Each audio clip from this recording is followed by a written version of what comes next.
Hi and hello, Eagles fans, and welcome to this presentation of TCC Baseball. William Haynes alongside Jackson Bakich as we welcome you in to Eagle Field for some Friday afternoon action. Your TCC Eagles riding their first losing streak of the year at 5-2, going up against Shelton State.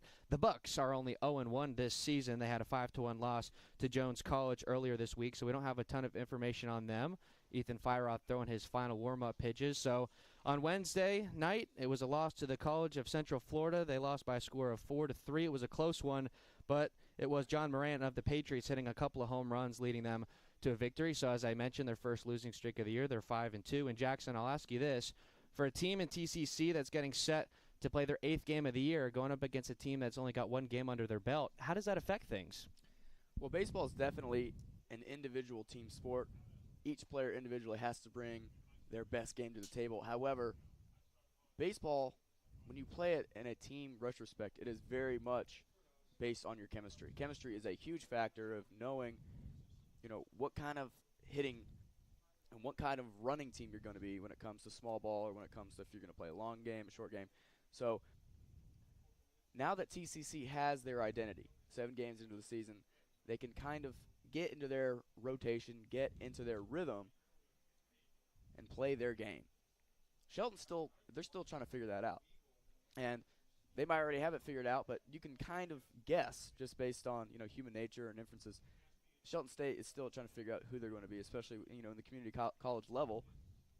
You only have freshmen and sophomores playing, and that's a huge, huge deal. So a lot of kids, they're playing for their first game or second game. A lot of kids are getting new starts. A lot of kids are kind of trying to break out onto the scene here. So I definitely say that's an advantage for the Eagles. Interesting thing to keep our eyes on. And so to lead off this game, it'll be the catcher, Braden Broussard, stepping into the right-handed batter's box to get things going against the lefty, Ethan Firerod. Not too often you see a catcher in the leadoff spot, but the Bucks rolling with that so far today. Firerod looks back to his defense, now into the catcher for the sign. It's Kreis in the backstop today, and now the first pitch of this game is swung on and missed by Broussard. So the starting lineup defensively for the Eagles in the outfield from left to right, it goes Dinges, Pagozo, and Thomas, and in the infield from third to first, Fernandez, Zmeskowski, Cruz, and Johnson, with Ethan Kreisen behind the plate. That one misses away. Now they count 1-1. And it's so important for a pitcher to throw that first pitch strike, and the most important at-bat's the first one. And they always say the most important at-bat's the next one. That one fouled back, so Firerod working away to the right-hander Broussard so far. So Firerod having a great season. He's 1-0 with a 2.35 ERA and just under 8 innings of work. He's given up 2 runs on 4 hits. And Jackson, we were here on Saturday for his first start of the year against Pasco Hernando State, where he went 5 innings shutout in a 7-inning game. Yeah, he had an absolutely wonderful performance. Great game was called. Not entirely sure, to be honest with you, if the catcher or the manager is calling pitches here, but that game was brilliantly called. He was able to feed the ball to his defense and get everything going. A swing and a miss in the pitch on the dirt by Broussard, but Kreisen is able to apply the tag before Broussard can head down to first base. So a punch out for Firerod to open this game, and with 1 on and nobody out now, it'll be the shortstop, Drake Logan.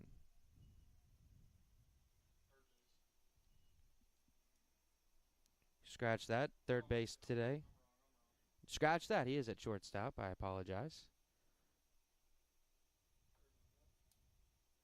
Strike called on the inside part to Logan to start the at-bat off 0-1. So for Shelton State, again, we don't have a lot of data on them this season. They're just 0-1 with a 5-1 loss earlier this week. But they went 40-17 last season. They went to Grand Junction, Colorado for the national tournament. And if you want some history between these two teams, Shelton State came into Tallahassee last year and took 2 of 3 from the Eagles. They will play a straight Friday, Saturday, Sunday weekend series here. That one inside. And William, we were talking about this before we started our broadcast, and Shelton comes in. They have a great record last year. That's a decent pitch right there, but it's taken low. They came in. They're coming in this year with a great record. They went to Junction, like you said. However, there's a lot of turnover in community college baseball. Because, like we said earlier, there's only freshmen and sophomores. So we have no idea how this team is going to look this year. And how you do last season is not necessarily extremely relevant to what you do this season. It's a great point. That pitch is going to be low for ball 4, and so a one-out walk issued to Logan for the first base runner of the afternoon. And with 1 on and 1 out, that'll bring up the third baseman, Walt Bailey.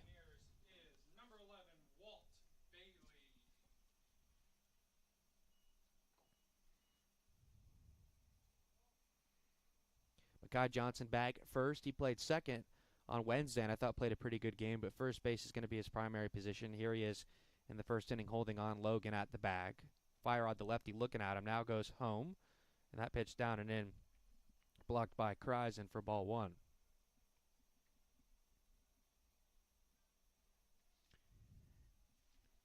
And, of course, when you're facing a lefty and you're on first base, as a runner, it's a completely different ball game as opposed to a righty. Lefties can just be so sneaky with their move. That one put into play, and it's going to get through the left side of the infield for a base hit. The Bucks go station to station now. They have men at first and second. So just kind of a seeing eye single there for Walt Bailey gives the Bucks their first hit of the day, and a runner in scoring position now with the cleanup man, the designated hitter, Miguel Denson.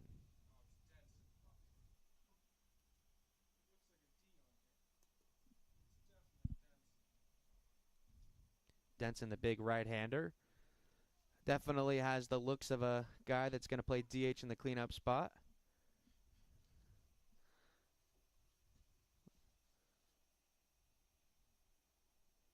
Cruz backs off his second base, and the first pitch to Denson is just called the ball off the outside part. An interesting thing on Wednesday, the home plate umpire called an incredibly wide zone. It wasn't very tall, but he was calling basically almost everything for a strike laterally across the plate.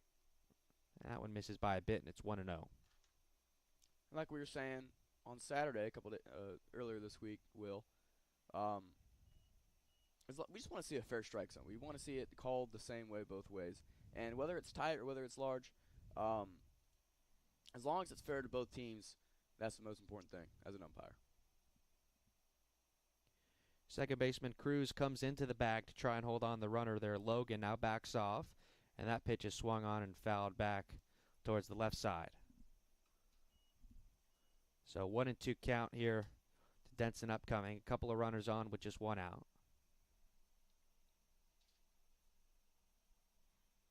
Didn't see Firerod in a ton of jams on Saturday, but the couple of times he did a good job to work out of it. As we mentioned, a 5-inning shutout for his first victory of the year.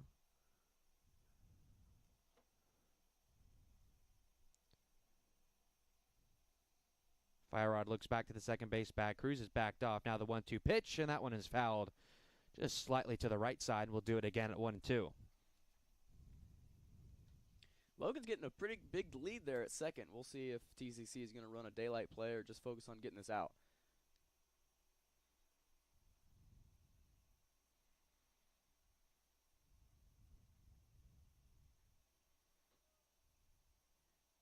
Cruz now close to the back. Firerod's there if he wants to throw back. Now throws home. And that one is going to be a called strike 3 to Miguel Denson. So he takes one over the plate, and that's the second strikeout of the inning for Firerod. Gets Denson looking there, and with 2 on and 2 out, that'll bring up the first baseman, Garrett Mangione. All right-handers so far for the Bucks against the southpaw Ethan Firerod. And Will, do you know the best way to hit the curveball? Tell me. You got to hit the fastball. That's the best way to hit the curveball, and Denson was not able. He had a couple chances to hit that fastball and just didn't go well for him. First pitch taken high.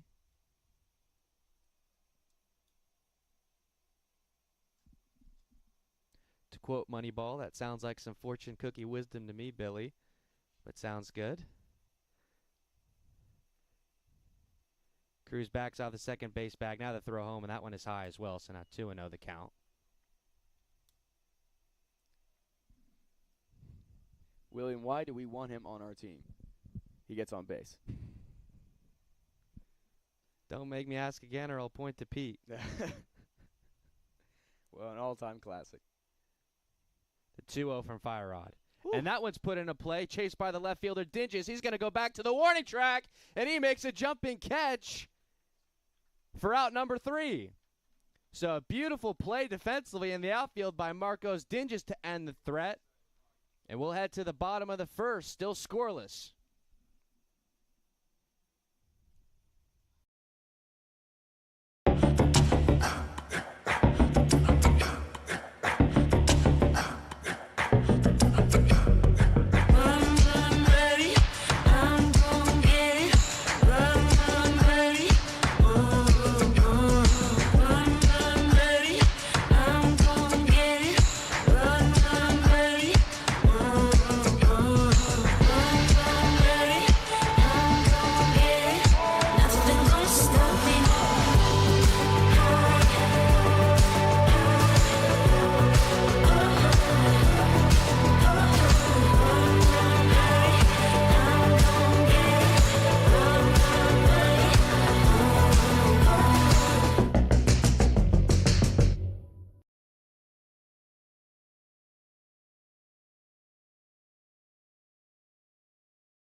We welcome you back now to Eagle Field. TCC set to bat for the first time this afternoon. It'll be Smekowski, Fernandez, and Pagozo. The shortstop, Jason Smekowski, leading things off. Been a terrific hitter for the Eagles this year. Pretty darn good shortstop as well. That first pitch taken just off the plate for ball 1. Couple of southpaws in this game. In his first appearance of the year, the lefty Tate Robertson on the mound for the Bucks. The 1-0 pitch. And that one is a called strike. 1 ball, 1 strike to count. This Makowski.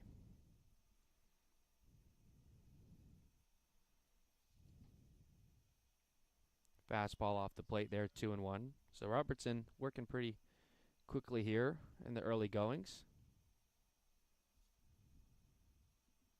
Infield playing back against the leadoff hitter at shortstop. The 2-1. That one called a strike on the outside part. See, that two-seamer from the lefty, it gives you a lot of calls. From up here, it looked like it was a little outside, but due to that two-seam break, it should catch that corner, and that's what gives lefties that call. And people don't like it. It's a good pitch right there. People don't like it, but it catches that front part of the plate, and people are looking at the back side of the plate. Well, the ball was caught outside of the plate, but it just has to cross any part of the plate, not necessarily where the ball's caught. 2-2 pitch upcoming to Smekowski, and fans and misses there for the first out of the game. So Smekowski, victim of a strikeout, the first of the afternoon for Robertson, and that'll bring up the switch-hitting third baseman Andrew Fernandez. Fernandez, I believe, on opening day batted in the 9 spot, but since then has continued to climb up the ranks. So we look at his season so far, and again, is part of a terrific infield. In 20 at-bats so far, he's batting a .400 average. And also being a switch hitter provides a lot of value to a kind of team like this. As that one is shot into the left, and that's going to fall right in front of the left fielder, Jalen Parker, for a base hit. So 1-out single for Andrew Fernandez will give the Eagles their first base runner of the game. And with one on and 1 out, that'll bring up the center fielder, Josh Pagozo, who is having himself an absolutely unbelievable start to the season. In 22 at-bats, He's sporting, I believe, 9 extra base hits, a .455 average, 6 doubles, 2 triples. I believe he's got a home run or 2 mixed in there as well. And he's playing at an unbelievable pace right now. First pitch to him is called a strike. You got the speedy Fernandez running at first, but the first baseman, Garrett Mangione, holding him on, as you would imagine. Trying to shorten that lead as much as possible, but another thing to keep an eye on, another lefty. I can keep an eye on him as things progress. Now the 0-1, fouled back on the screen towards us along the right side, and now quickly the red-hot Pagozzo moves to 0-2.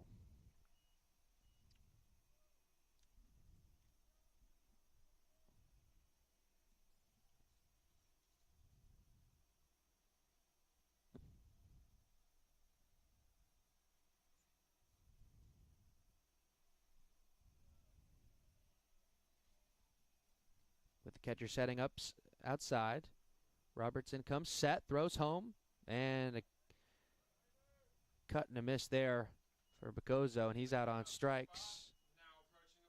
3-pitch punch out for Pagozzo. A couple strikeouts early for Robertson, and now with Fernandez still at first and 2 outs, it'll be the right fielder hitting cleanup today, Ziggy Thomas. Thomas, the lone Eagle, the bat from the left side in this game, at least while Robertson is on the mound with a switch hitter, Fernandez. So you got lefty on lefty here with 2 outs.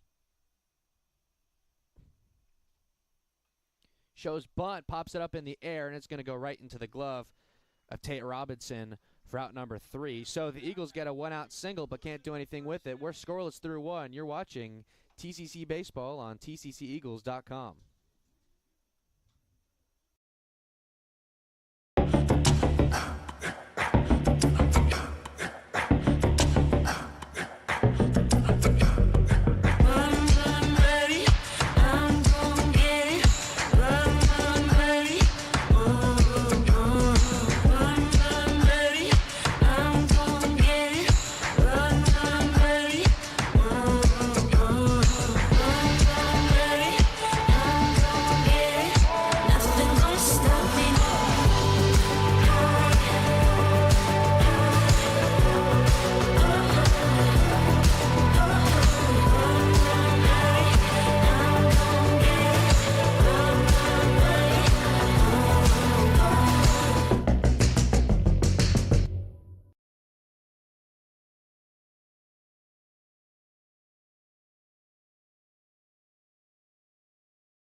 First pitch called a strike to Corbin Grantham, the center fielder, as we welcome you to the top of the second of this game. Still scoreless. It'll be Grantham, Shirley, and Parker here facing Firod for the first time.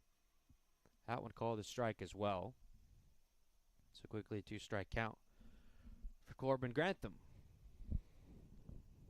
Firod got into a little bit of jam in the top of the first. A 1-out walk and then a single right after.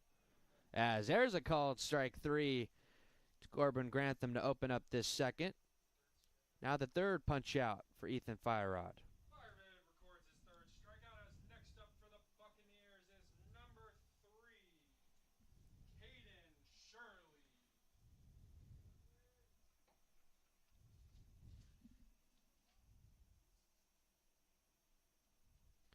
That'll be the right fielder, Caden Shirley.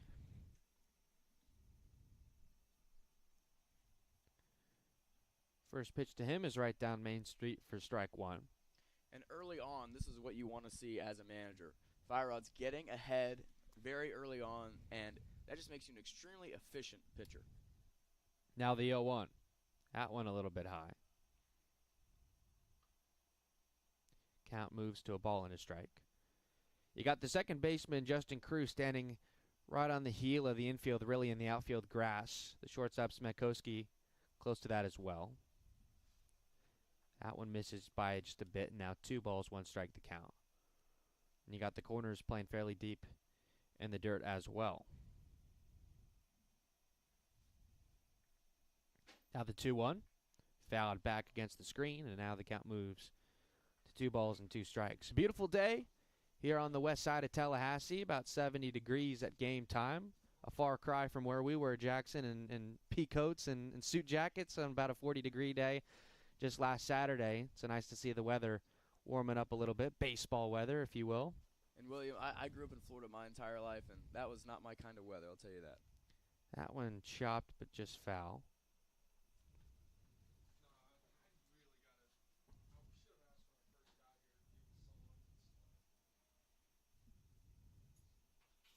Should be some beautiful weather this weekend as well. And a 3-game weekend set between these two teams. We'll be broadcasting, of course, this one and the Sunday afternoon match as well. This one from Fire Rod, and that one misses by just a bit.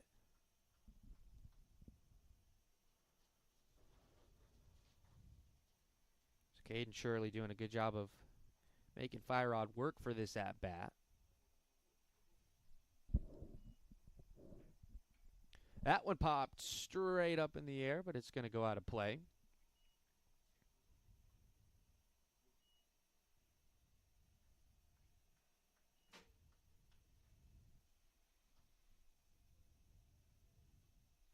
We've been seeing this the entire game so far. 0-2, 1-2, 2-2.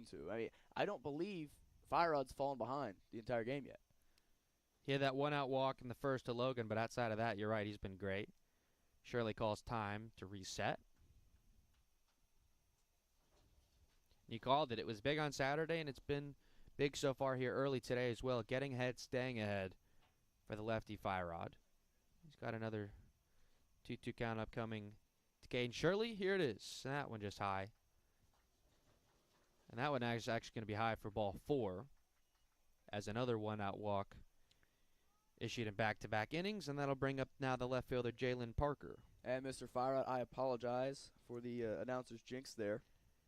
We have been just about 100% on those this season. On Wednesday, there was a 3-0 count to John Morant, who had already hit a home run to lead off the 8th inning, and I said, you know, looks like they're working around him to lead off the inning. The last thing you want to do is give him a pitch to hit to take out. And on 3-0, they did just that. That one put out in the outfield as well. Ziggy Thomas backing out in front of the warning track and makes the catch for out number 2. So fly out to right, 2 on with 1 out, or rather 2 out with 1 on for the 9-man, the second baseman Flaco Perez. So 9 righties in this lineup for the Bucks this afternoon.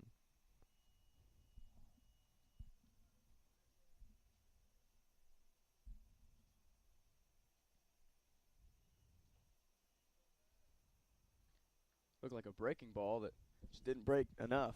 Came in very sharp, though. Misses to make it 1-0.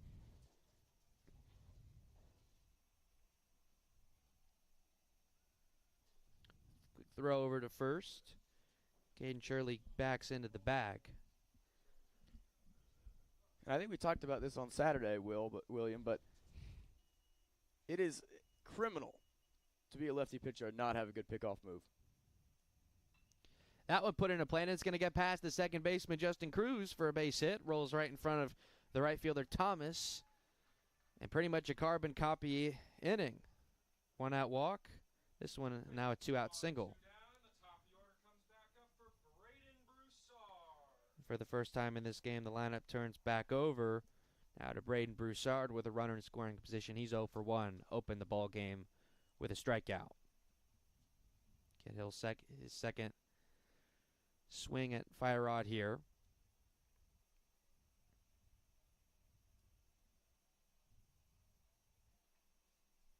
So the Bucks threatening in the first couple of innings.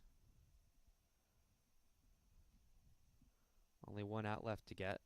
Comes home. At one. And there for a strike.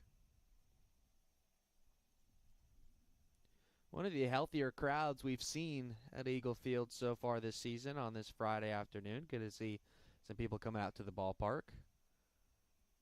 Shelton State hailing from Tuscaloosa. I see some green out there. I think I might have saw a scout as well. He's wearing a LA Angels shirt. We'll see that quite a bit this season, especially as it progresses and we play those conference teams in the Panhandle Conference who are ranked nationally in Division I of the NJCAA. A lot of highly touted guys at this level. The 0-1. Low in the dirt outside, blocked by Kreisen. Just on Wednesday, we had a couple of guys for Central Florida who had previously been D1. Their third baseman, Caleb Calley, previously spent time at Florida State. And John Morant, the guy who put 2 home runs on us, hailed from Georgia Tech.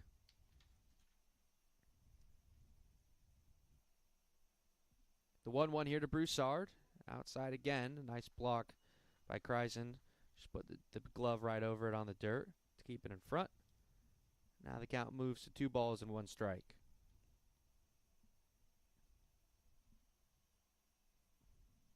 And as you said, William, a lot of talent in this league. There's always going to be a lot of talent at the junior college level. So whether it's grades or whether there's just certain factors, late bloomers, you know, it happens all the time. You see kids from junior college make it to the big leagues. And so you never know what kind of diamonds you're going to find in the rough here, whether it's in Tallahassee or whether it's at a place like Shelton State or even like Pasco Hernandez or who played Saturday. You never know who you're going to find at this level. Fire Rod 1 strike away from getting out of another jam. He's got a 2-2 count. Upcoming to Broussard. Here comes the pitch. Misses just high. Now the count goes full. One more ball would load the bases. Fire Rod worked out of this exact situation in the first inning. He had men on first and second with 1 out and is able to get out of there. So we'll see if he'll be able to do it again here.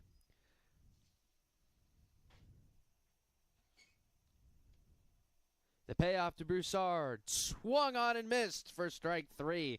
So for the second inning in a row, Ethan Firerod puts down a big threat with a nice punch out. Heading to the bottom of the second, you're watching Eagles baseball on tcceagles.com. Tallahassee Community College has been named as one of the top 10 community colleges in the nation. The Aspen Institute recognizes institutions from across the country that have exceptional achievements and a total commitment to improving student outcomes. The college was recognized as one of the nation's premier community colleges eligible to compete for the prestigious $1 million Aspen Prize for Community College Excellence because of its focus on student access and success, its workforce training initiatives, a seamless and high transfer rate to four-year colleges and universities, and its many varied and productive community partnerships. This recognition from the Aspen Institute is a testament to the wonderful work of the faculty, staff, and leadership at Tallahassee Community College.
Welcome you back. I apologize for some technical difficulties as we work to get the camera situation straightened out, so we'll give you a little bit more of a descriptive call, hopefully not for too long before we're back up and running at full strength. To lead off this inning for the Eagles, the catcher Ethan Kreisen in his first at-bat. Slaps that one to left, right to the third baseman, Walt Bailey. He sets quickly and throws to first in time for out number one.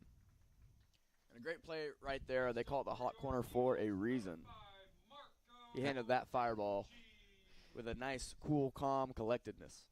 Absolutely had to go down to one knee to get it and got back up in time to make a nice throw to first base. And with one away, that'll bring up the left fielder Marco Dinges. Dinges made an absolutely spectacular running catch out and left in the first inning of this game to retire that couple of men on threat for the Bucks. Starts him off 0-1.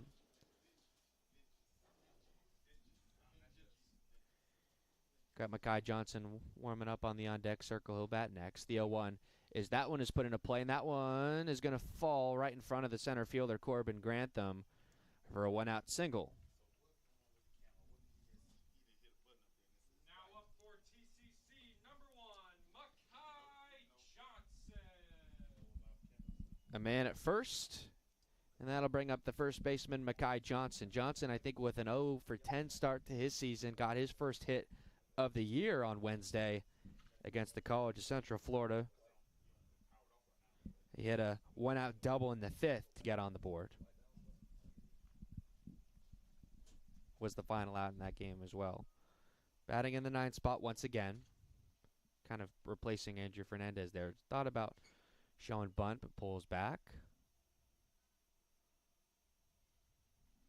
And that was some real nice aggressive hitting there by Dinges we saw in that last at-bat. Swinging and making, granted he didn't make contact on that first pitch, but swinging on that first pitch, breaking ball, it was up. You know, there's a saying, hang it, and if they hang it, you bang it. And he's definitely looking to get hit, or to get a hit. Just a couple of innings into this game, Dinges showing some tenacity with the leather and with the lumber.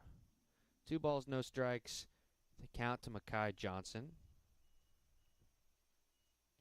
And there are kind of 2 different styles of hitting. There are, you know, be at the plate to get a hit or be at the plate to get on base. And if you're trying to get on base, you're going to take more strikes. You're going to take more pitches. But if you're looking to hit, you are looking for any ball that, you know, I think in my opinion there's less strategy to that kind of philosophy of getting a hit. You're just, if you see a pitch, you swing. And at least a good pitch, a hittable pitch, and that's why you see a big difference between, you know, players with higher OBP and players with, you know, higher slugging percentage. I mean, there's give and take to both philosophies, but it's definitely more exciting to watch the players that are looking to get a hit. That last pitch was high in and out of the glove of Broussard, but Dinges had to stay at first base. Now 3 balls, 1 strike. The count to Mekhi Johnson. Robertson comes set. Now deals. Swung on and missed there. Now 3 balls, 2 strikes as the count to Mekhi Johnson goes full. Dinges with the lead off at first. Held on by Mangione. Now Robertson steps off.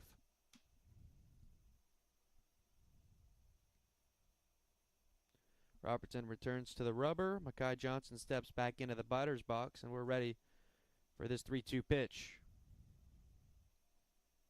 From the right side of the rubber, Robertson comes set. The runner flinches, and now the payoff pitch. And that one is fouled back out of play along the right side behind the bleachers, and the count will remain full. So again, if you're just tuning in, we apologize for the technical difficulties on the video side. We hope the audio is still coming through okay. We'll keep the stream up, hopefully, as this game progresses and can get the video situation resolved.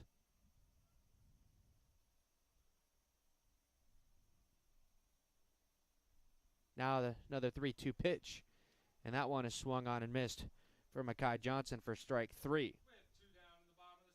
Retired for the second out of the inning, and with Dinges still at first, that'll bring up the DH Caleb Absher.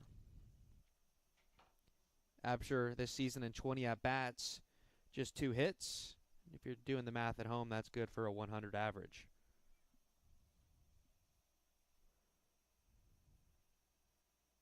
First pitch to Absher, just taken outside for ball 1.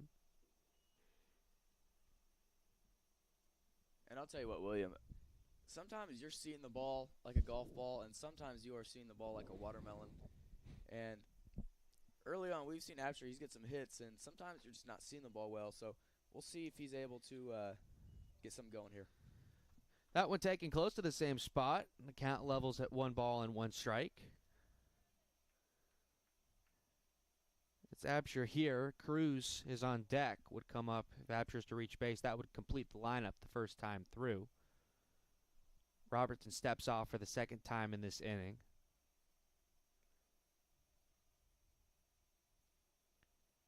Now back on the rubber. Now the 1-1. Fanned on and missed by Absher. And now Robertson 1 strike away from getting out of this second inning. We've gotten a little bit of the quality back on our feed, but we're still working on it. Now the 1-2. Just outside. Now 2 balls, 2 strikes. Umpires hate when the catcher sets up outside and the pitcher hits its spot, because everybody in the crowd thinks that should absolutely be a strike just because it looks like one when the catcher doesn't have to move his glove. But that's a good call by the umpire. Broussard set up outside again. They appeal to the umpire in the field, and he says Absher did not swing on a pitch that was right on the border. And now the count goes full at 3-2. Dingus will be running at first. So I wouldn't be surprised if Robertson maybe throws over there. Now the payoff. And that one is a called strike 3. So Absher, the DH, heads back to the dugout, a couple strikeouts. And that inning for Robertson brings him to 4 punch-outs on the day. 2 innings scoreless. You're watching Eagles baseball on tcceagles.com.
To get this third inning started, it'll be the 2, 3, and 4 hitters for the Bucks. Logan, Bailey, Denson. Drake Logan, the shortstop, steps in. He walked in his first plate appearance against Fire Rod.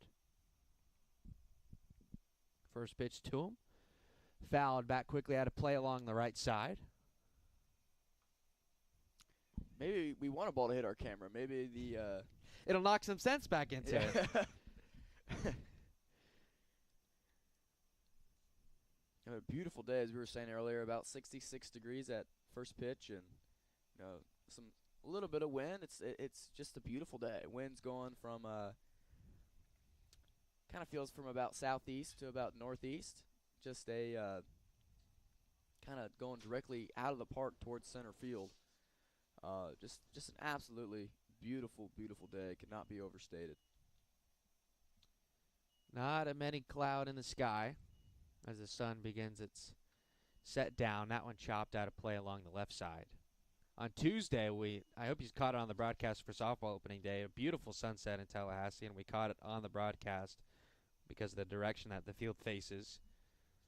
And for these 4 o'clock games, at least for right now, start off in clear daylight, and then we'll be in the dark with the lights fully on by the time the game's over. The 1-2, that one fouled again. Closer to the line on the left side, but he'll stay alive.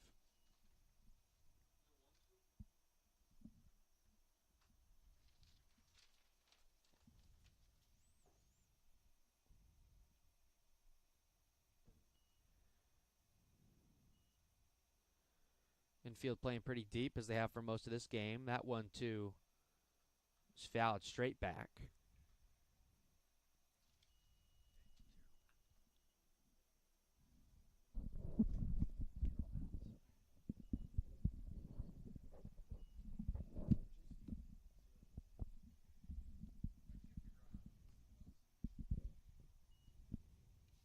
Now another 1-2.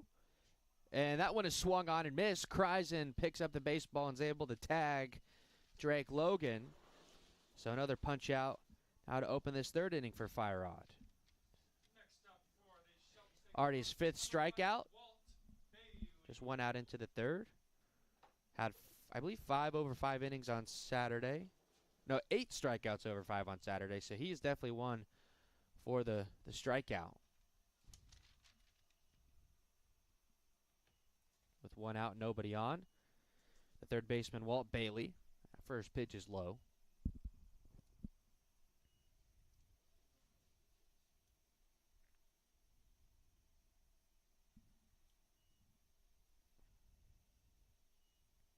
The 1-0. That one misses by a little bit. Now the count moves to 2 balls, no strikes. See that ball missed high? I don't know. It would have had to have been. Well, Bailey comes at 6'1", 210. Decently sized strike zone. Big cut and a miss there for strike 1. Walt Bailey singled in his first time. And after him, it'll be the DH, Miguel Denson, who went down looking. The 2-1. Walt Bailey leans back a little bit to avoid that. Count now 3 balls and 1 strike.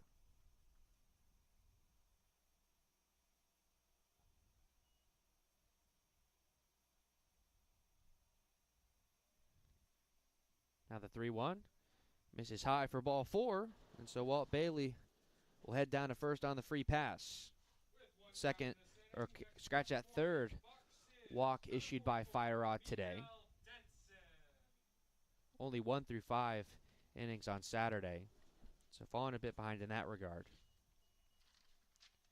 Now with 1 on and 1 out, the DH, Miguel Denson, looks to put a dent into one of Fire Rod's pitches. It's a good call there, William.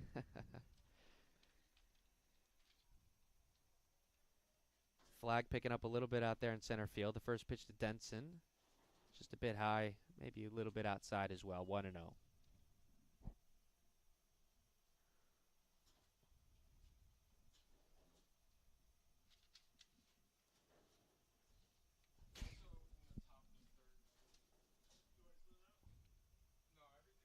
Fire Rod from the left side of the rubber, staring down the runner at first. Now it comes home. And that one, a called strike.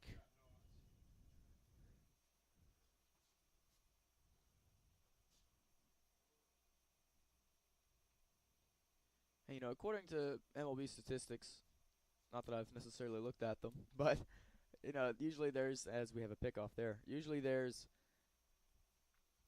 a difference between a batter's batting average. It's usually higher when he's going against the opposite hand. So, lefty's better against a righty, righty's better versus a lefty. But I don't know, just personally for me as a hitter growing up, I preferred the righty on righty just because there's not a whole lot of lefties at that, kind of lower level. And so it was just a completely different look. And some say, well, you see the ball much more, but, during inter squads and stuff, you're seeing a lot of righties. And so just because, it's a righty on lefty matchup doesn't necessarily mean you're going to had tons of hits all day. And I think, this low-scoring game has kind of proven that so far. This one to Denson, and has chopped right into play, right to the glove of Firod. He goes down to second to get the lead runner. Denson is safe on the fielder's choice. So with one away, or actually no, there is 2 outs in the inning. I believe it goes 1-4 on the put out there to retire Walt Bailey, who had walked. So now with 2 outs and Denson at first, it'll be the first baseman Mangione. Mangione flew out to left in his first time. That was that beautiful running catch made by Marco Dinges to end the inning.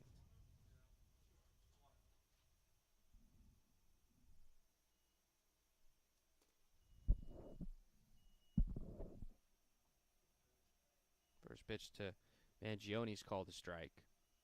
It was interesting, we were talking about righty-lefty matchups, what the College of Central Florida was able to do on Wednesday against the righty for the Eagles, David Strager. They were able to stagger right-left all the way through the order. That presented a unique challenge for Strager. I thought he handled it pretty well. Big cut on that baseball, fouls it right in front of home plate. Yeah, definitely. If you set your lineup righty-lefty, that's definitely an advantage because when you're at the end of the game and you're trying to match up your lineup, so for example, if you have, if you're 6, 7, 8 is righty, you can bring in a righty as the opposing team and then bring in the lefty for that last lefty. As a pitch here. That one put it right into play. Kreisen throws to first to complete the strikeout. So that's going to end the inning. Now 6 strikeouts on the day for Ethan Firod as we now head to the bottom of the 3rd. You're watching Eagles Baseball on TCCEagles.com.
Justin Cruz comes to the plate to get the bottom of this 3rd inning started, getting his first at-bat of the day before it turns back over. Cruz, Smekoski, Fernandez here in the bottom of the 3rd as the Eagles look to strike first against the lefty on the mound. Tate Robertson comes home from the left side of the rubber. Big cut and a miss for Cruz to open the at-bat at 0-1.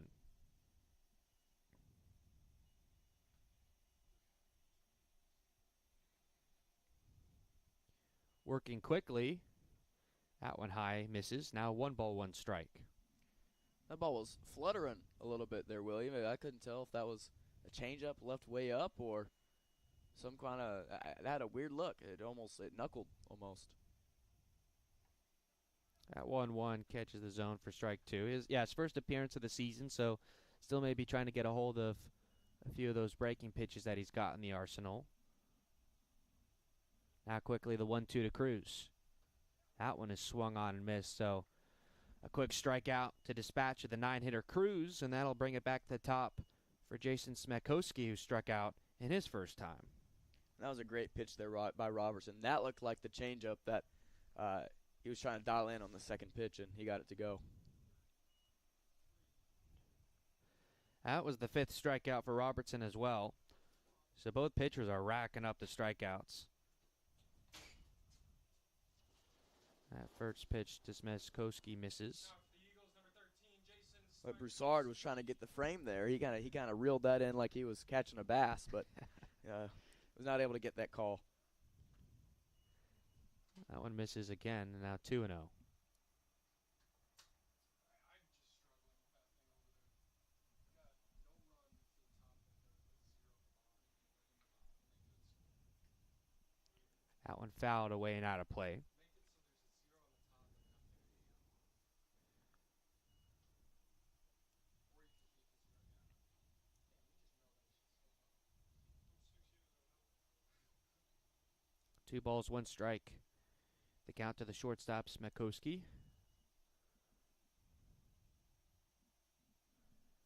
Now Robertson dealing, and that one is popped out of play down the same spot as well. Count moves now to 2 balls and 2 strikes. Smekowski's definitely consistent with his foul balls, that's for sure. Hopefully means that he's timing up the pitcher Robertson. We'll see. The 2-2. And that one is lined right over the head or the glove of the shortstop, Drake Logan, and that's going to be a base hit for Jason Smekowski. So a 1-out single for him. And with 1 on and 1 out, it'll be the switch hitter Andrew Fernandez who singled in his first time.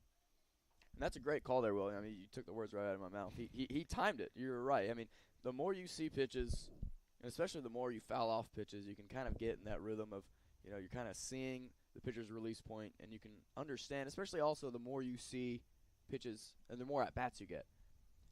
That definitely helps you as well. Smekowski in that runner stance with a short lead at first. That pitch to Fernandez is outside.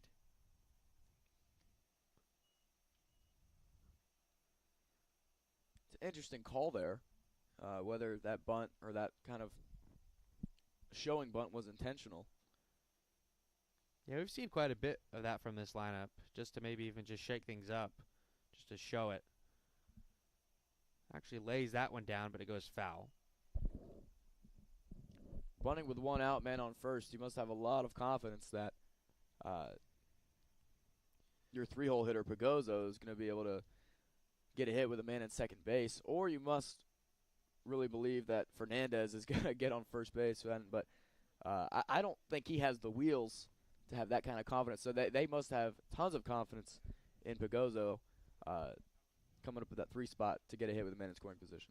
The 1-1 is popped straight up into the blue sky. Second baseman comes over, and he makes the catch right just fair of the right field foul line. That's Flaco Perez to retire Andrew Fernandez. And with Smekowski at first and 2 outs, it'll be the hottest hitter on the planet right now, and Josh Pagozzo was shut down by Robertson in his first time, a swinging strikeout. But as we mentioned, I believe now 8 or 9 extra base hits in just 22 at-bats, a .455 average heading into the game. I'd say that's pretty good, William. Pretty good indeed. First pitch to him is a called strike right over the plate.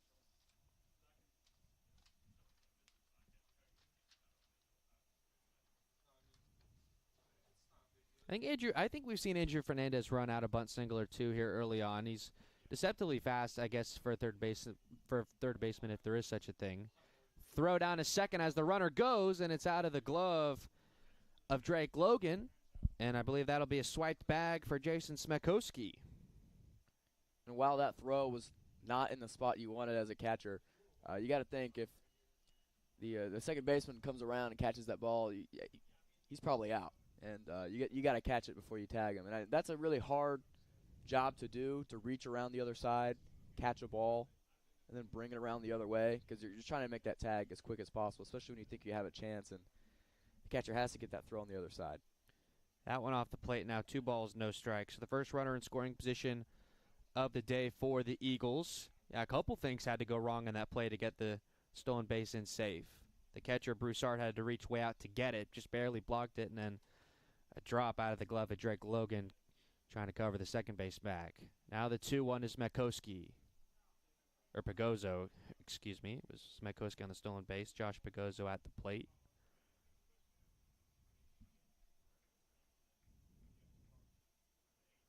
but no one really close to cover the bag. Smetkowski can take a pretty healthy lead over there off a second. About a quarter of the way between the second and third base bag.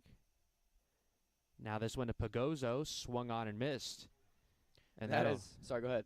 And that will end the inning. So the Eagles get their first runner in scoring position of the day, but can't do anything with it. We're still scoreless through 3. You're watching Eagles baseball on tcceagles.com and YouTube.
Bottom of the order coming up for the Bucks. Top of the 4th inning, it'll be Grantham, Shirley, Parker. The center fielder, Corbin Grantham, getting things started off against Ethan Firerod. Shows bunt there. Center fielder coming in at batting at 6. You got to believe he's going to be fast.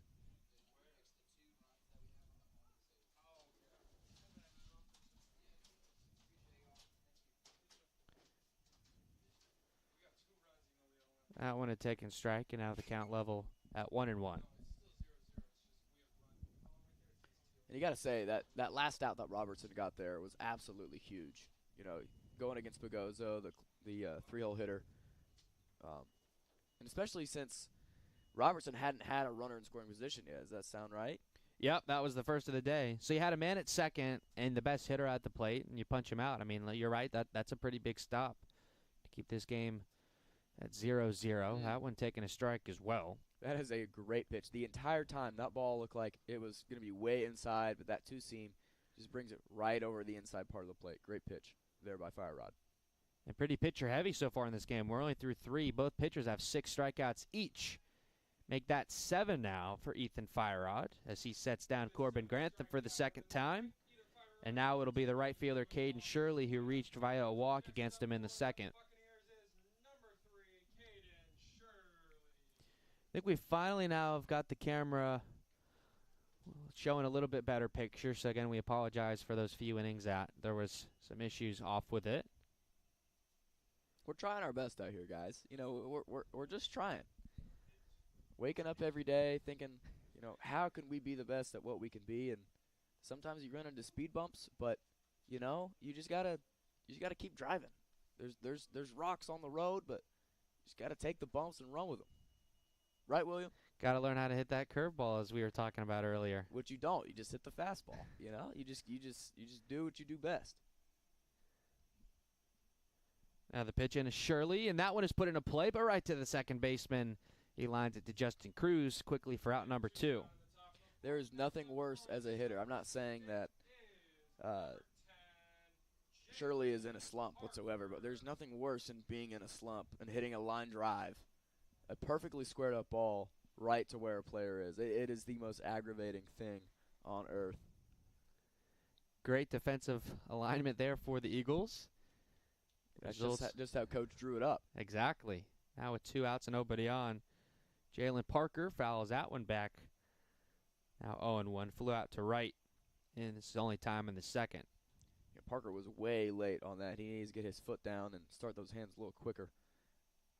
It'll be Thomas, Kreisen, and Dingus in the bottom half of this frame. Now the 0-1.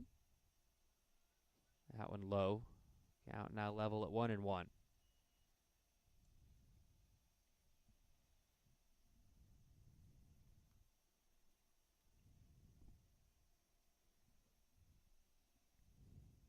Fire Rod comes home. And that one, a little bit of chin music up and in. And now Jalen Parker in a 2-1. If there was a harp on his helmet, he would have played some music. That's a good call. Chin No, music. that's a good call, my friend. It's like the old, I believe, it was the Tennessee basketball play-by-play back in the day. You know, string music. Anytime there was a swish. Oh, You know, man. way back in the day. I wish I could tell you his name. But alas, I cannot.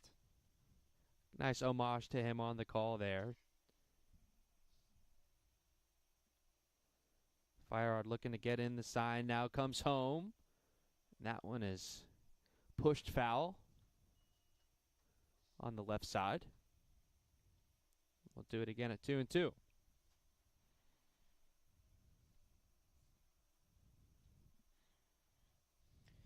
And, of course, this is the 2-2 count, 2 out pitch brought to you by V89 Sports. V89 is on WVFS Tallahassee, the voice of Florida State. The 2-2. And a sword-like swing as Jalen Parker goes around, and that's a 1-2-3 inning. Through just 4, Fire Rod's picked up 8 punch-outs. Eagles looking to strike first, bottom of the 4th when we return.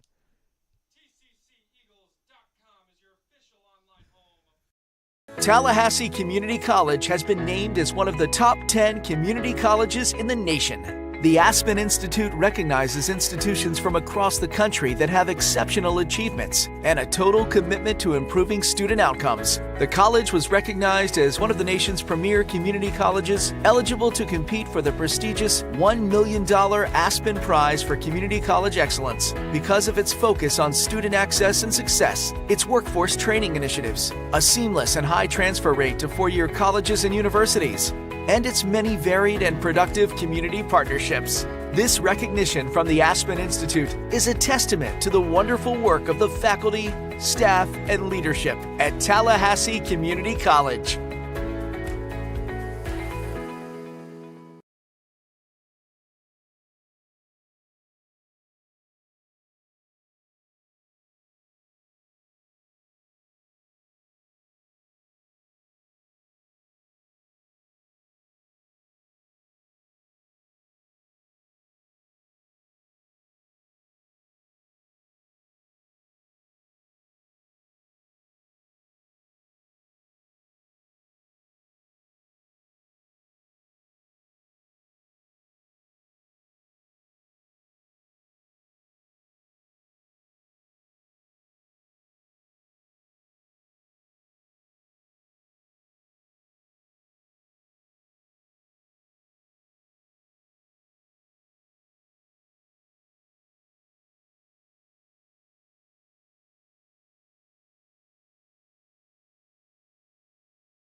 New pitcher out for the Bucks. It's Jack Hoppenjohns. So Tate Robertson's day is done after just 3 innings of work. Put down 6 via the strikeout. 3 hits, no fouled down the right side. He's also tied for the team lead in runs batted in with 6.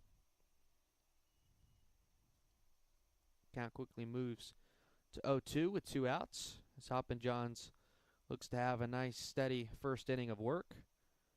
I don't know how long he'll be in the game, but I think it's a pretty safe assumption we'll see at least one more from him. the way he's working through this lineup, it'll be the 7, 8, 9, assuming Dingus is not able to reach.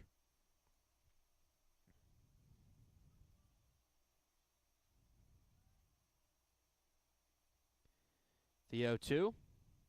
And a swing and a miss on a fastball outside, and that puts Marco Dingus down in a quick 1-2-3 inning for the first reliever of the game coming in for the Bucks. 4 scoreless, we're through. You're watching TCC Baseball on tcceagles.com and YouTube.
Fire-Rod back on to start this 5th inning. He'll face Flaco Perez, the 9-man, to start things off. He's 1 for 1 with a single.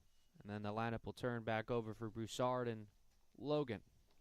Last time we saw Fire-Rod, he went 5 innings to get the win in a 7-inning game. So we'll see how long coach for the Eagles will keep Fire-Rod in this game, assuming he keeps this game to a low score. Maybe he'll bring him 6 or 7. We don't have pitch count, but I can't imagine it's too high at this point. Big cut and a miss there for Perez. And we're still at the beginning of the season. This is game number 8 for the Eagles. You want to work on getting those starters stretched out progressively.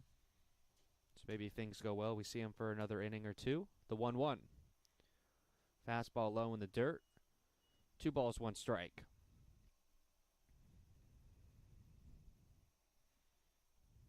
Wind appeared to have died down.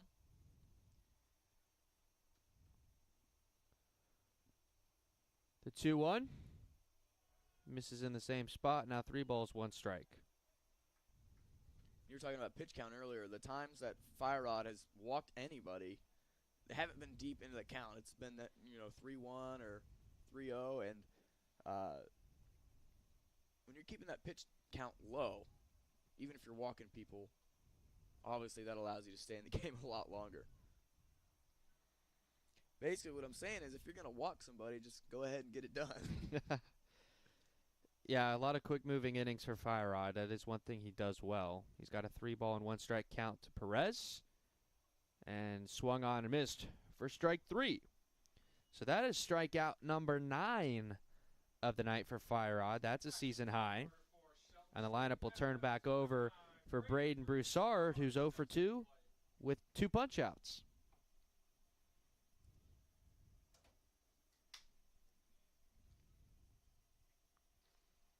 And there's no better feeling than being on the mound and feeling like you belong there. Feeling like you deserve to have the ball in your hand. I'm pretty sure that's what Fire-Rod's feeling right now. As you said, coming in with 9 strikeouts. Currently no runs allowed, no earned runs allowed. So both pitchers, honestly, well, now we have Hoppenjohn in for Shelton, but both pitchers should be feeling confident right now. A little bit of a defensive change for the Eagles. Makai Johnson comes out at first base. It's now going to be Brett Gwynn. Made his season debut in the field on Wednesday. Had previously pitched a 2 2/3 innings outing a week prior. So he's going to take over for Mekhi Johnson at first, and Johnson, who was set to lead off the 5th, will be replaced by Gwynn. As far as I can tell, that's the only change that's been made, so maybe they want to give a different look to Jack Hoppenjohn, so I believe we'll be back on. Now the 0-2, low and inside.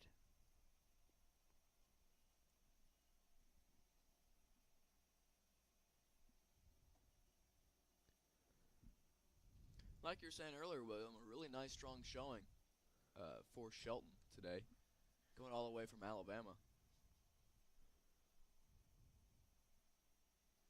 Looking for their first victory of the season are the Bucks of Shelton State. Now the 1-2. Big swing and a miss on a breaking ball, and Fire Rod opens this 5th inning with a couple of strikeouts.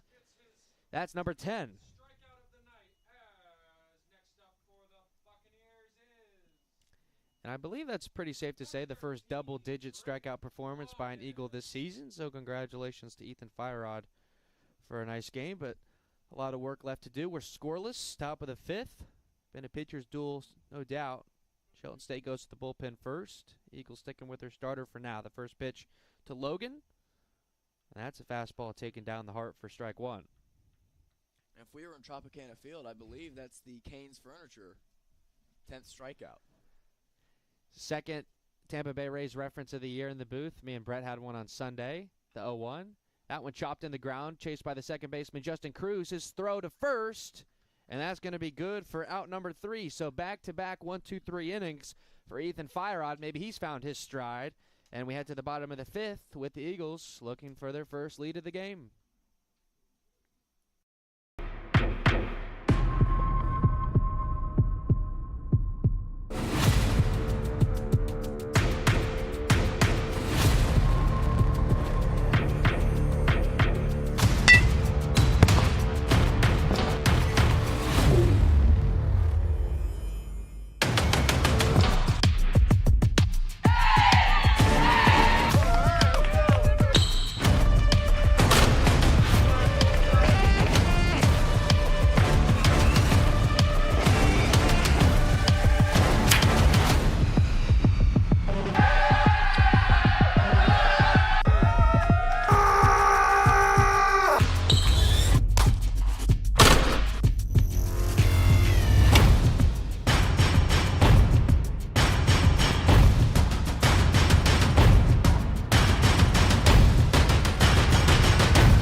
And so Brett Gwynn will come to the plate to start this 5th inning. We mentioned he came in to play first for Mekhi Johnson, and he's a switch-hitting bat, so that allows the Eagles to get a man from the left side against Hoppenjohns.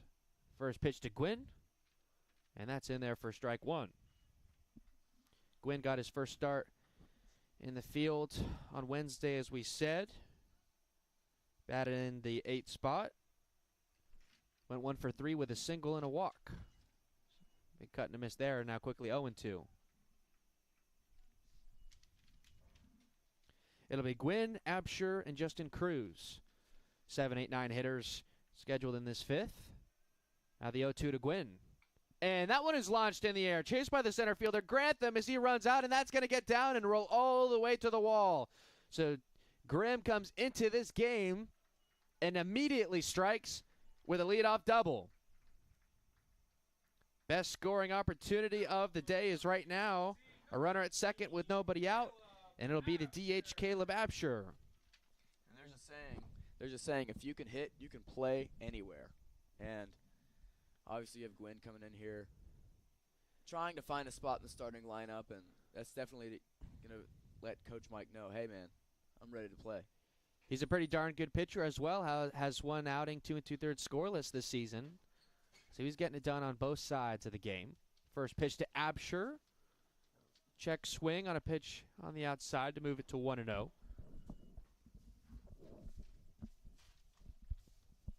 So, as we said, an excellent chance for the Eagles to get on the board. I believe we saw someone warming up in the TCC bullpen, so Fire Rod's day may be done. We'll keep an eye on that as things progress. Another pitch high. Take things to 2-0 for Absher. You could see Fire Rod come in. However, if he allows a man on base or something, you could see the relief pitcher coming in. And once we get that number on the man that's in the bullpen, we'll definitely get that to you. The 2-0, big cut and a miss there. Yeah, the first man to come to the plate for Shelton State in the next inning is Walt Bailey, who has a single and a walk in 2 plate appearances. So in a 0-0 game, that might be something that they were keeping an eye on. Maybe a couple of runs here would change things. You never know. 2-1 count due to Absher. Hoppin' Johns comes home, and that one is called a strike on the outside. Now 2 balls, 2 strikes.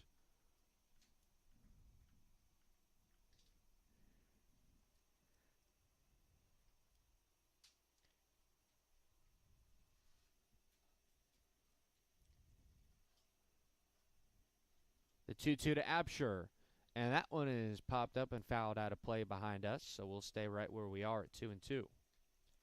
Now, if I'm Absher, the most important thing in my mind is get the ball to right field, hit the right side of the field, and get the ball on the ground. Whether it's a ground ball to the second or first baseman, or it's a liner into the outfield, get the ball to the right side and move the runner. Hoppin' Johns gave him that looping breaking ball, but couldn't get the strike call as the count to Absher now is full.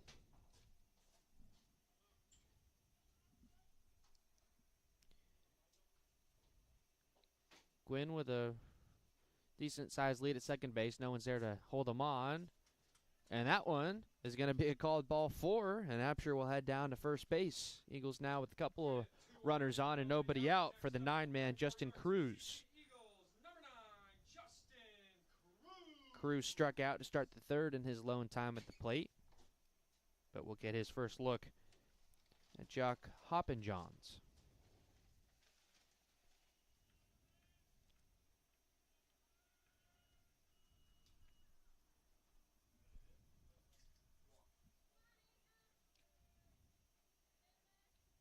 Interesting to see if they put anything on here. First pitch to Cruz. Low in the dirt. Nice frame by Broussard, but there was nothing doing there. 1-0.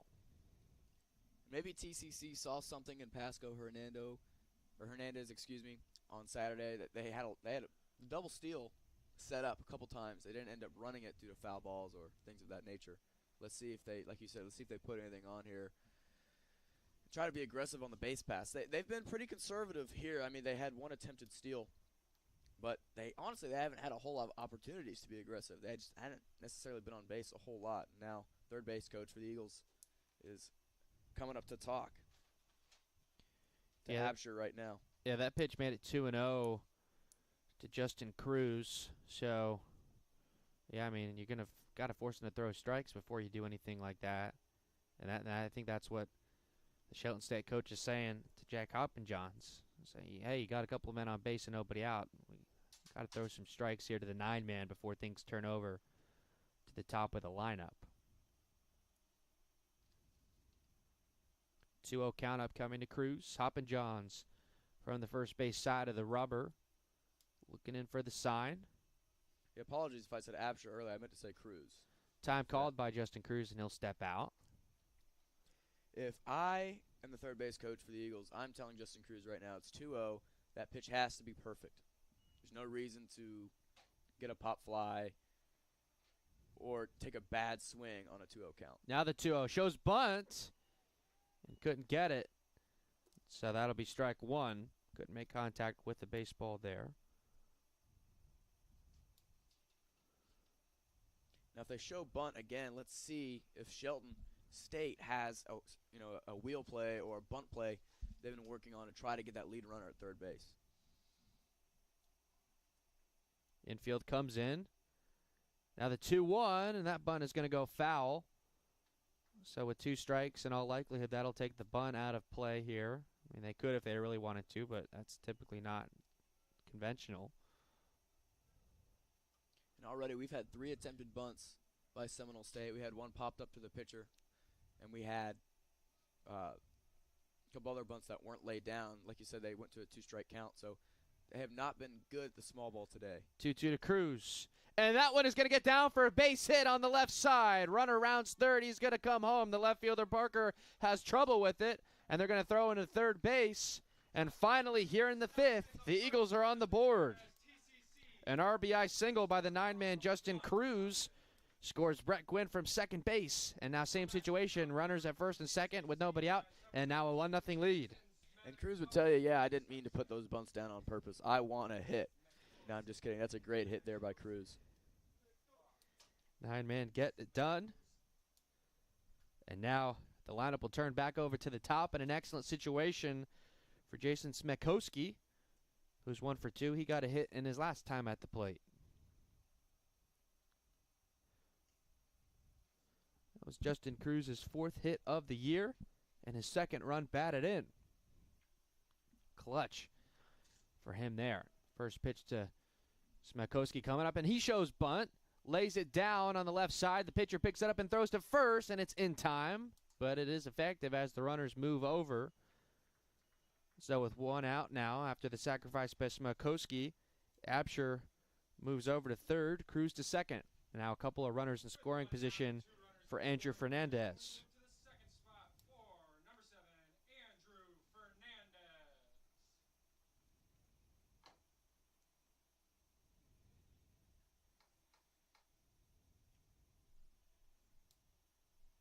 First time Fernandez is hitting from the left side as a switch hitter. First pitch from Hoppenjohns. And that one is lined sharply down the right side, right along the screen in front of the Bucks dugout, 0-1. And if you're trying to push the ball down the right side, this is the well. If you're a lefty, you're pulling the ball down the right side. This is a great position. It's much more natural to put the ball, or to pull the ball, excuse me. So a great situation here for the Eagles as they try to capitalize with 2 men in scoring position with 1 out. Another base hit would score 2 more. 0-1 count to Fernandez. Hoppenjohns comes set. Now the pitch. And that one is fouled back. So Andrew Fernandez has certainly teed up here. 2 big swings. The first 2 pitches of the at-bat. But now he's down 0-2. And with 1 out, I mean, decent size fly to the outfield would allow you to target the runner from third. So that is something that is still in play for now.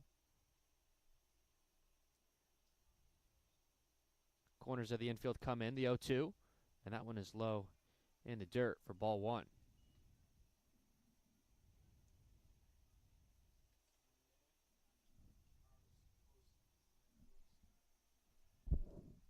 And now the lights are on here at Eagle Field.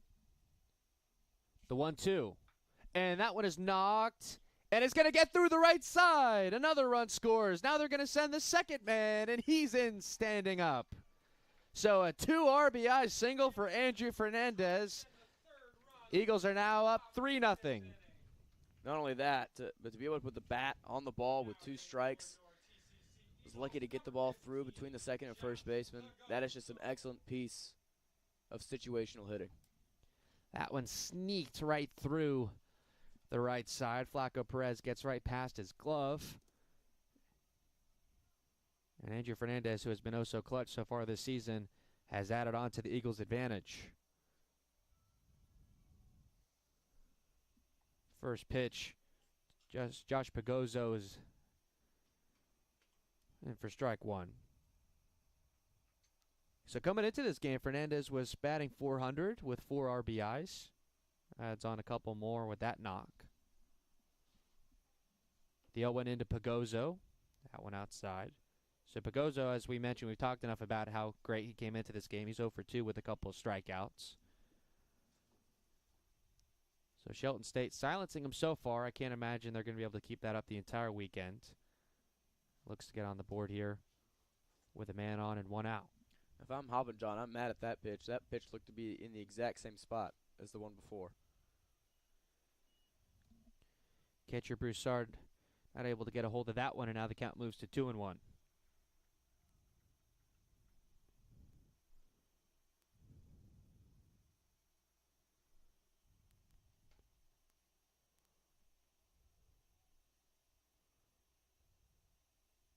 The 2-1 pitch. Pagozzo swinging away. Now the count is at 2-2.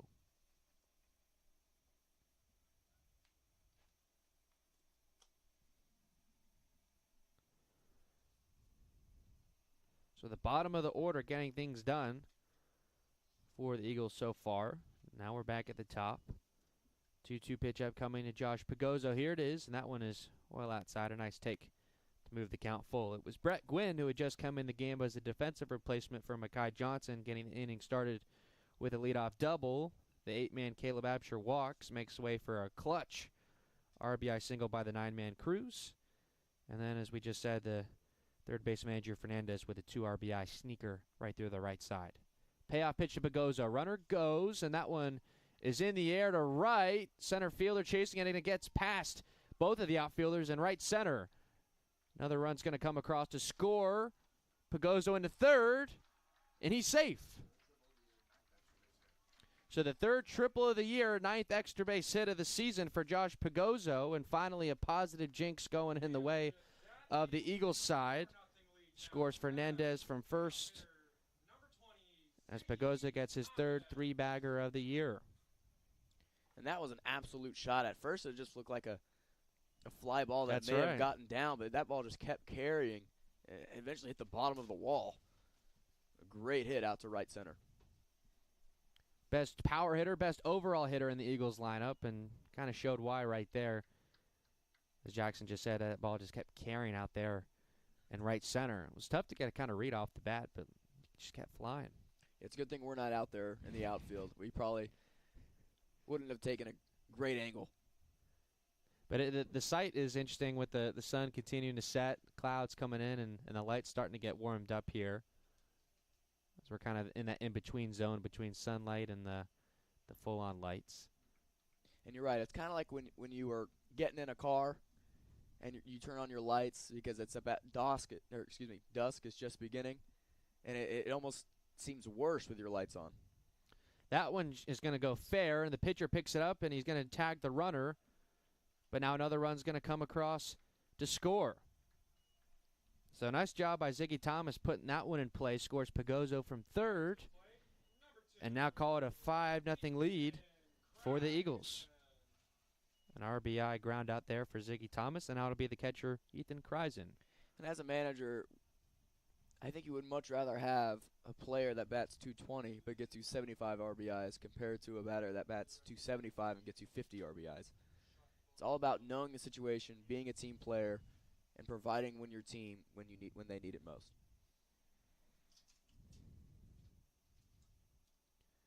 Ziggy Thomas's 5th run batted in of the season. Now the 1-0 to Kreisen outside. So another interesting thing, Jack Hoppin-Johns had such a fantastic inning in the 4th, and we were saying it on the air that it was pretty much a no-brainer that he was going to come out for the 5th. And now here he is giving up 5 runs in this inning. And sometimes when you bring a guy that throws harder, he might not necessarily have as much movement. And when a ball comes in flat, it's easier to square up, and the harder you throw, it just means the harder or the longer the ball is going to travel. Like we saw with Pagozzo's ball, ball that went to right center. So just because you throw 95 or you throw, a higher velocity, that doesn't necessarily mean it's beneficial. And Hoppin-Johns certainly has lost the handle now. A 4-pitch walk issued to Kreisen, puts another runner on, and now it'll be Marco Dingus. The 9th Eagle to come to the plate in this inning as the entire lineup has come up. The first pitch to him is outside, so that's, I think, the 5th time he's missed in that exact same spot on the glove side. Bucks are in the process of warming someone up, and I think they do have someone ready to come in if this potentially gets away from Dingus. And, yeah, the pitch missed out in the same spot once again. Sawyer Toney is the pitcher that is pretty much finished warmed up. I think he's ready to come in. We'll see. He comes in at 6'4", 215, throws righty, freshman from Lakeland, Florida. If he is indeed the next pitcher to come in. Pitch misses in that exact same spot again, and now 3-0. I mean, when's the last time you saw a guy miss 8 pitches in a row in the exact same spot? Hoppin-Johns is in a bad place right now, already having given up 5 runs in this inning. The 3-0 finally gets a strike over the plate.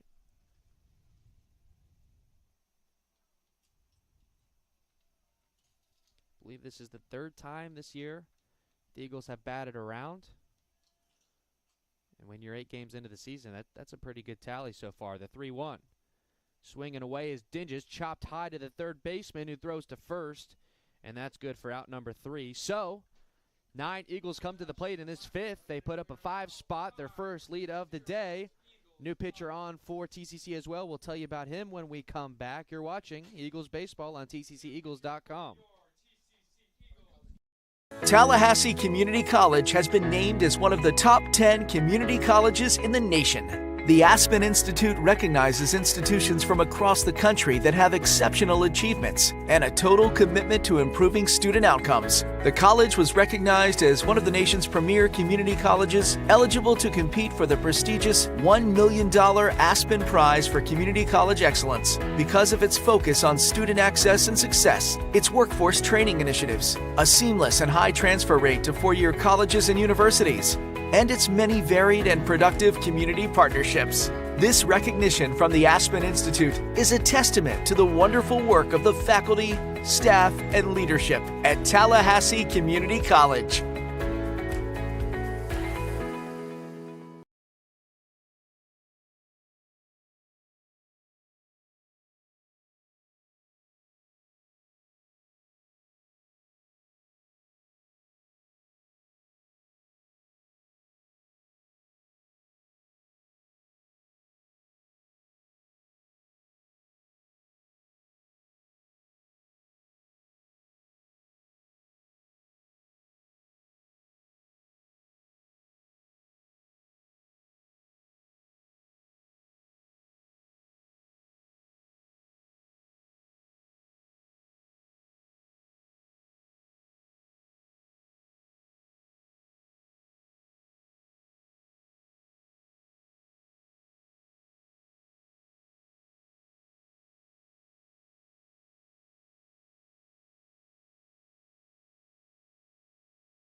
New pitcher on for the Eagles. Ethan Firerod's day is done. It will be the right-hander Carlos Rodriguez coming in. Just wanted to give the final line on Firerod. He is in line for the win. He went 5, and TCC currently holding a 5-0 lead. 5 innings pitched, no runs on 2 hits, 3 walks, and 10 strikeouts. As we said, I believe the first double-digit strikeout hurler of the year for the Eagles. So what a game he's had in back-to-back starts where he's gone 5 shutout. And what an absolutely wonderful performance. He pitched very well with the runners on base and a couple times with the runners in scoring position. Obviously not giving up any runs, as you stated. An absolute performance by Firerod. He's had 2 great performances last few times we've seen him. And let's see if Rodriguez can match it. Rodriguez this season in 3 1/3 innings of work, he's given up 3 runs. Good for an 8.10 ERA. So trying to lower that. Pitch last on Sunday in a doubleheader game against Hillsborough. His first pitch here misses high. In that game, he went 2 innings, gave up 1 run on 2 hits, no walks, and 2 strikeouts, and he actually did record a win in that one. So he is 1-0 on the season. Facing Walt Bailey here, that one misses high again, 2-0. And that was part of the discussions that we had. I think Walt Bailey was really the only guy who could get to Firerod. He went 1-for-1 with a single and also a walk. So if you're going to be in a 0-0 game heading into the 6th, that move definitely makes sense. And, make the move anyway if it's something you feel confident about, certainly. And we're seeing early on Rodriguez is shaking off pitches. So it appears that Firerod was getting his pitches called, and Rodriguez is calling his own game along with the catcher. As a pitcher, I preferred, it had to be someone that I trusted to call good pitches, but I preferred to have a coach call my pitches. I do not want to do any thinking at all while I'm on the mound. Just let them decide and throw the pitch they tell me to. And with this only being Rodriguez's third appearance of the year out of the pen, that may be something trying to get on the same page with the catcher Ethan Kreisen. In a 5-0 game, you certainly have the ability to do that. Work on that chemistry, what they want to do together. They have Grant Harrison warming up in the bullpen, as well does TCC. He came in for a clean inning on Wednesday. He looked very good doing so. Now this one to Bailey is called a strike. 3-2, I believe the umpire just put up. And once again, we are working on our camera as we speak, so if there is any visual technical difficulties, we apologize. But as for now, it seems all right. Ground ball to Smetkowski. His long throw to first is good for out number 1. So the first put out involving the great Eagle shortstop Smetkowski. What a nice play by him to retire the first man of the 6th. That'll now be the DH Miguel Denson. He's 0 for 2.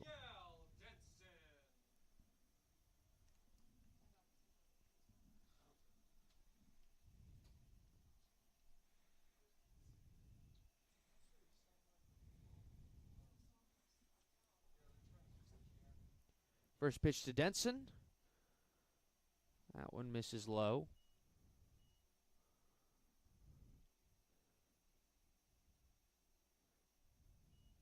And a beautiful park here. A nice set of trees in the back behind left, center, and right as that pitch goes for a strike. And it was an absolute beautiful day, as we stated earlier at first pitch. It's turning into kind of a cloudy dusk, but beautiful nonetheless. That one put on the ground, and Smetkowski again has to wait to go get it, and his sling arm throw to first. And that one is excellent as well for the second out of the inning. He retires Denson, and with 2 outs and the bases clear, it'll be the first baseman, Garrett Mangione. He's also 0 for 2. And that was a fluid, smooth play by Smetkowski.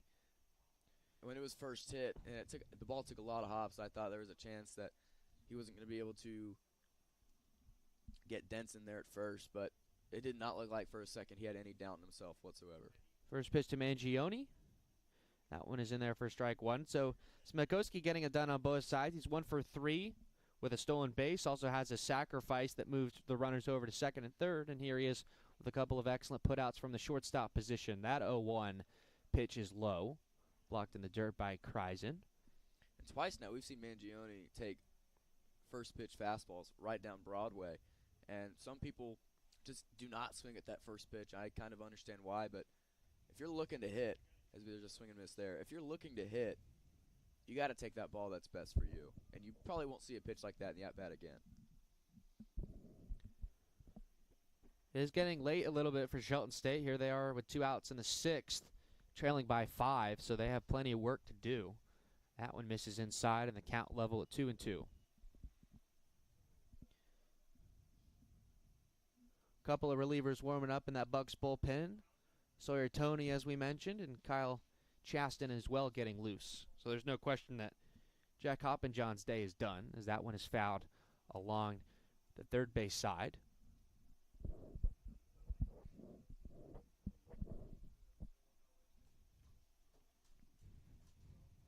Two balls and 2 strikes. The count to Mangione. Carlos Rodriguez looking for a 1-2-3 inning. Might be his first of the year if he can get it. Now the 2-2. Big cut and a miss by Garrett Mangione. So he does a couple of nice plays from the shortstop position and a punch out to put it out. We head to the bottom of the 6th. Eagles with a 5-0 lead.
And after 9 Eagles came up to the plate in the last inning, Brett Gwynn will start off the second inning in a row for TCC. New pitcher on for Shelton State as well. The right-hander Sawyer Toney, and Jack Hoppenjohn's day is done. A bit of a stinker for him. 2 innings of work, 5 runs on 4 hits, 2 walks, and 1 strikeout. Had a clean 1-2-3 inning, about as clean as they come in the 4th, and then gave up a 5 spot in the 5th. And Gwynn kind of started off that big run for the Eagles in that 5th inning. A spark plug off the bench tonight, no doubt, with that leadoff double to get things kicked off.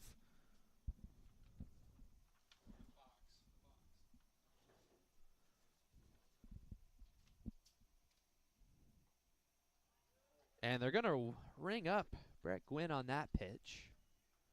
And so with 1 away, that'll bring up Caleb Absher. At least for now, no one warming up in that Eagles bullpen. So Carlos Rodriguez, who went 2 innings in his last time, may be set for that once again. Eagles with a 5-0 cushion, looking to add on to that potentially. First pitch to Absher. Big cut and a miss for strike 1. DH moves down to the 8th spot in the order today, along with Pagoza, one of the better power hitters the Eagles have at their disposal, but trying to kind of find his stride early on in this 2022 season. That one is called off the plate.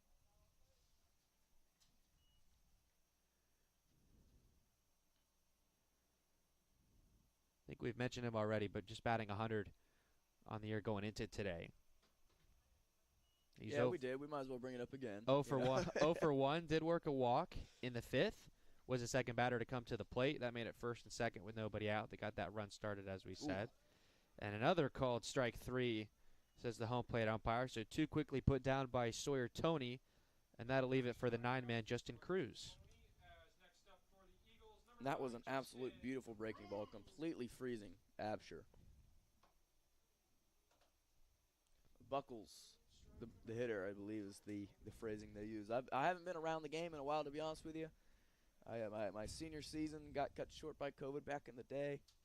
It's been a little bit since I've been in the game, but I still remember some of the jargon. Really enjoyed games with my broadcast partners this week. Have obviously Jackson Bakich on the microphone here today. This pitch to Justin Cruz is swung through. I had our friend Andrew on Wednesday. He spent some time working with the New Hampshire Fisher Cats, which is an affiliate of the Toronto Blue Jays, so another guy that's been around the game. That one is put into play, charged by the shortstop Logan, and he loses the handle on it. And Cruz is going to run all the way to second. And he's in safe. So not only an error on Logan, but some lackadaisical play and shallow center for the Bucks. And just like that, the Eagles have a 2-out runner at second base. And that hit was all hustle. That hit was knowing how to play the game. Coming out of the box, no matter where the ball is going, and running as fast as you can, planning on going to second base. It doesn't matter if it's a ground ball to the third baseman. It doesn't matter if it's popped up to the second baseman. If you run out of the box like you know you're going to hit second base, you have opportunities like that show up and can help your team. Great play. Now it'll turn back to the top to Smekowski. First pitch to him is low.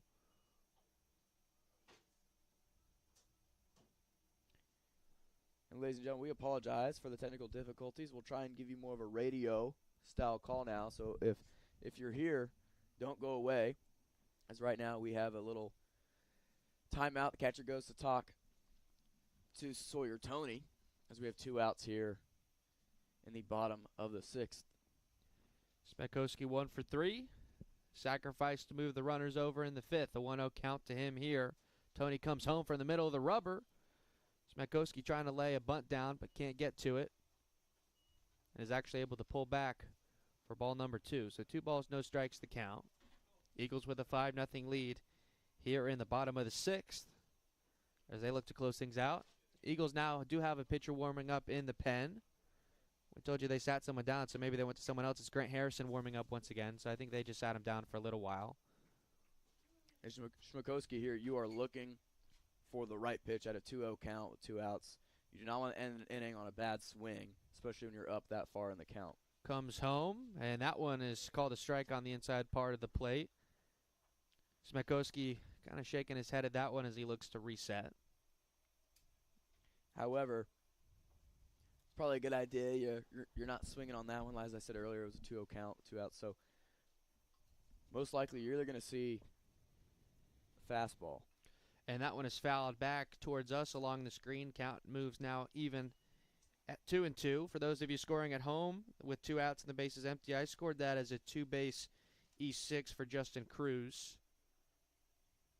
Mishandled by the shortstop, Drake Logan, and then him and the center fielder, Corbin Grantham, kind of struggled to get the ball into second base, and a nice heads-up hustle play by Cruz to get over there. 2-2 pitch upcoming is Smekoski. And here it is from Tony. And that one is swung, chopped high in the air, picked up by the third baseman Bailey, and his throw to first is high and wide, and another run is going to come across to score. Smekoski heads into second base, another 2-base error by this Bucks defense. They're now up 6-0. Shelton State Buccaneers. Now to the plate for TCC, number 7, Andrew Fernandez. So a couple of unearned runs. A tough break for Sawyer Tony as this game continues to get out of the hands of Shelton State here on this Friday night. And Tony should have been out of this inning about 7 or 8 pitches ago. And as a pitcher, you have to remember, a lot of times people say forgive and forget, but you have to forget and then forgive. You have to forget about the play and then forgive your teammates when you're in the dugout with them. Because if you start to get mad or think about the plays before, you start trying to get people out on your own. Andrew Fernandez puts that one in the air. Chased by the left fielder, Jalen Parker. That one's over his head and rolls all the way to the wall. So an RBI double for Andrew Fernandez. His second hit, third run batted in of the day. Scores Smekoski from second. And now the Eagles have put a touchdown on the board on this Friday night. They lead now 7-0.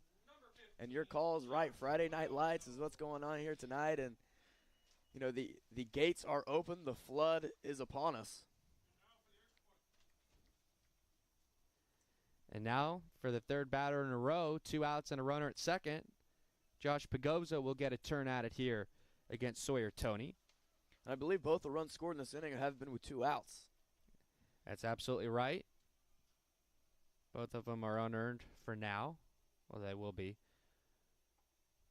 That one called a strike to Pagozzo. He's 1 for 3. Started off 0 for 2 with 2 punch-outs, but then had that big RBI triple. His third triple of the year, 9th extra base hit. He'll certainly be a big talking point this weekend as he's been huge for this Eagles offense. Takes that one outside. Now evens the count at 1 ball and 1 strike. So with a speedy Andrew Fernandez running on contact with 2 outs at second base, just about any base hit is probably going to put on the 2-point conversion and make it an 8-0 game.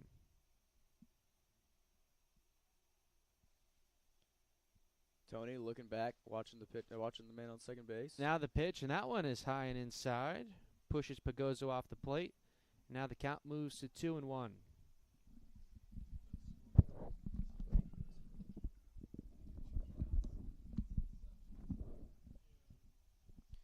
2-1 the count, 2 outs, runner at second. Eagles lead 7-0. That pitch outside as well moves to 3-1.